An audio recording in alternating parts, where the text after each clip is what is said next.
द्वारिका जहाँ भी जाता उसे अक्सर यही सुनने में आता कि सबके ऊपर माँ बाप का कर्ज होता है और कोई भी उससे ऋण नहीं हो पाता है। सुनकर उसे यह बात बड़ी अजीब सी लगती है। आखिर में उनका ऐसा क्या है जो हम ऋण नहीं हो सकते हैं, हम माँ बाप का कर्ज चुका सकते हैं। उसने अपने मन में सोचा, पिताजी बहुत साल पहले स्वर्ग सिधार चुके थे, संभवतः तब वह 2-2.5 साल का ही रहा होगा। माँ ने अपने 5 बच्चों का पालन पोषण कैसे गरीबी में किया, आज भी याद कर आंखें गीली हो जाती है। माँ अपना बुढ़ापा एन कैन प्रकार से अपने पुश्तैनी मकान में रहकर व्यतीत कर रही थी।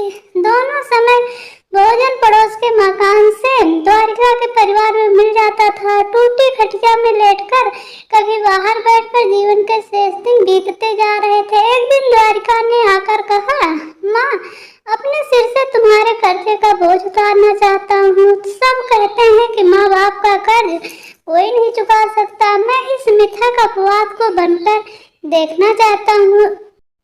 माँ ने हामी भर दी, पर मैं कैसे उस कर्ज को उतारूं माँ? तरीका तो आपको ही बताना होगा। क्यों? द्वारिका ने जिज्ञासा व्यक्त की। हाँ, क्यों नहीं, कर्जा मेरा उतारना है, उपाय भी मुझे बताना पड़ेगा।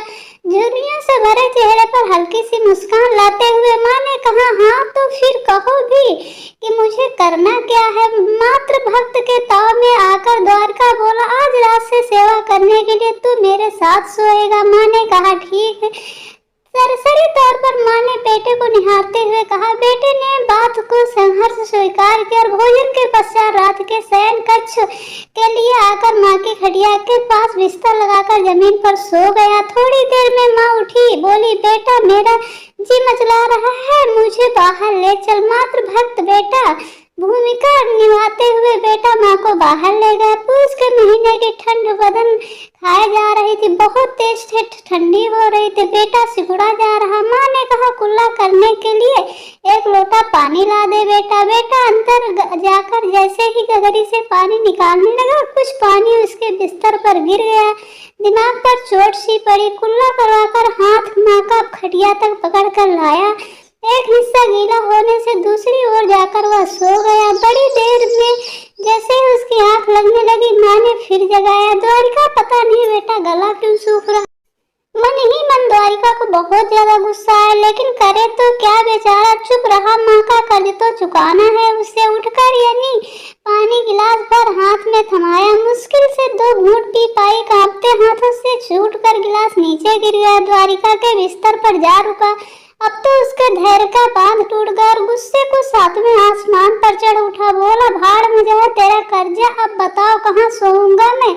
सारा का सारा बिस्तर लैंप बुझाने नहीं दे रही है, मुझे तो उजाले में नींद भी नहीं आती। बेटे को आग बबूला देखकर माँ बोली, बड़ा चला माँ का कर्जा उतारने। एक रात तो दूर रही, घंटों में ही तेरा बिस्तर स्वच्छ पानी से गीला हुआ है।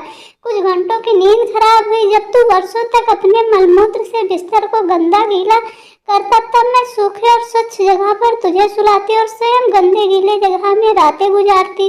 बीमार होने पर कंधे में उठाकर डॉक्टर के पास ले जाती थी। रुपए न रहने पर गिरवी में अपने कर्जा लाकर इलाज कराने तक मैं अपना रस पिलाकर तेरा पेट भरती थी और कर्जा लेकर लोगों से तेरा दवाई पानी करवाती थी। और आज तू ऐसा बोल रहा है। माँ बरसती नदी के प्रवाह के समान बोलती जा रही थी। बेटा शरीफ विद्यार्थी की तरह नीचे झुकाए हुए सुनता जा रहा था। माँ की बात के एक एक शब्द से उसका तन मन भीगता जा रहा था। पितृनर की गहराई को समझकर उसका माथा शर्म के मारे माँ से आंख मिलाने की हिम्मत नहीं जुटा पा रहा था। पता भी नहीं चला कि कब नींद खुली और कब कैसे सुबह हो गए, कुछ पता ही नहीं चला। सैनिक की तरह सिर झुकाता हुआ वो दबे पांव द्वारिका वहां से कमरे के बाहर से निकल गए और बोला, माँ आप बहुत महान हो, आप बहुत अच्छी हो, मैं आपका कर्जा नहीं उतार सकता हूँ, इसलिए कोई भी माँ का कर्जा नहीं उतार सकता।